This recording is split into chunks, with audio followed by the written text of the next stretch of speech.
Welcome my friends. Thank you very much for visiting my house. And sorry, the other parts of my videos, camera, are replicating, blur, or bright, because it's my time that I did it on purpose so that other people who pass by on the walking street in Balibago won't expose their faces too much. I hope you're kindly understanding my video. Now, sit and listen the history of the walking street, and I will also show you what is happened inside the walking street. If you have been here, please watching the beautiful sight at the walking street Fields Avenue, Balibago Angeles City. Fields Avenue, Balibago Angeles City. Fields Avenue is the name of a major street running through Balibago area of Angeles City in the Philippines. It is the center of the red light district and the bar scene of the biggest entertainment district of the Philippines. Fields Avenue in Balibago, Angeles City. The name derives from the common military practice of naming roads adjacent to airfields as Field Street or Field Avenue. Originally, the name referred to the Clark Air Base and was Clark Field Avenue. The name evolved to become Fields Avenue. History: Fields Avenue, Balibago Angeles City, Pampanga, Philippines. Philippines was an American colony from 1898 to 1946.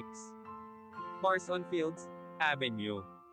Catering to the single American defense personnel who worked in the adjacent Clark Air Base, first emerged in 1940. During 1940s and 50s, there were only 3 such bars just outside the main gate of the air base. By early 1960s, the Fields Avenue developed as a street line with several bars.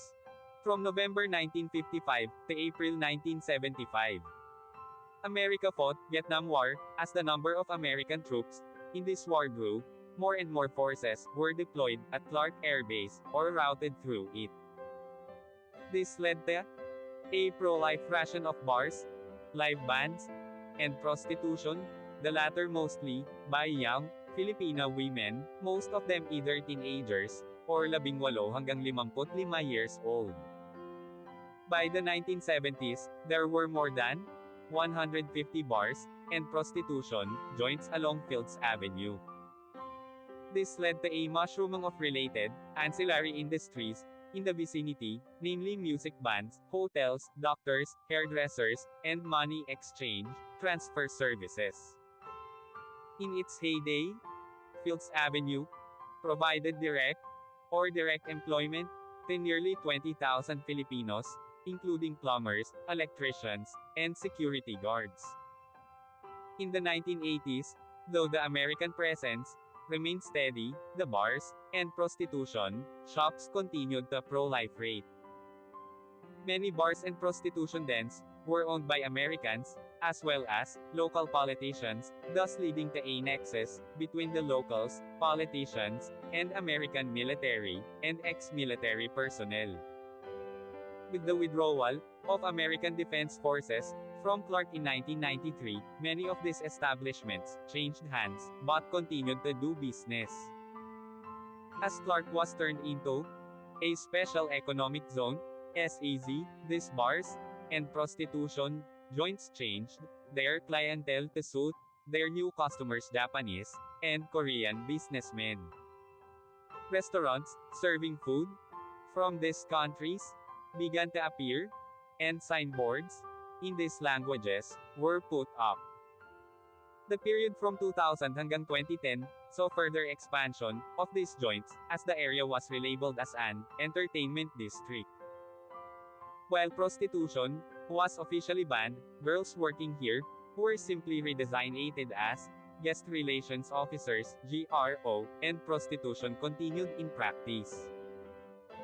Since then, bars and prostitution joints have continued to proliferate and expand. The extent of these establishments has continued further on both sides of Fields Avenue, and many smaller streets of Fields Avenue also sport smaller such establishments. In 2010, a section of Fields Avenue, at the end where it meets the MacArthur Highway, was named as Walking Street, mimicking Walking Street in Pattaya. This section was made pedestrians only, with road traffic ban from 6 p.m. to 6 a.m. People arriving by air either take a taxi, direct to hotel, or a jeepney to Main Gate Jeepney Terminal, located between the North SM Mall, Fields Avenue to south, and Bayanihan Park to east. Those arriving from Manila by bus ask the driver to drop them off at the corner of Fields Avenue and MacArthur Highway, or alight at Capas Angeles Transport Terminal, which is also walking distance from Fields Avenue and the MacArthur Highway.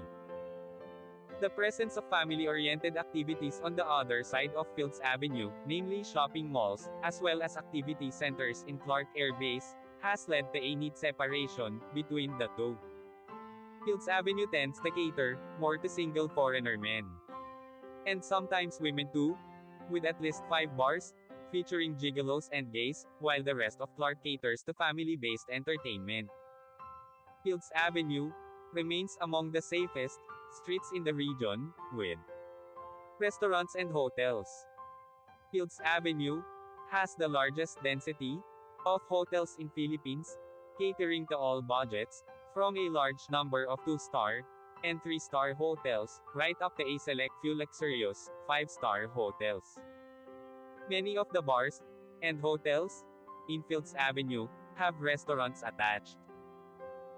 Fields Avenue has among the largest variety of restaurants in Philippines, with cuisines ranging from European, continental, Japanese, Korean, Australian, and a select few restaurants serving Indian, Arabic, and Filipino food. Restaurants tend to have long opening hours, most of them open late and close late, up to 4 a.m., though a reasonably number of them open early, around 7 a.m.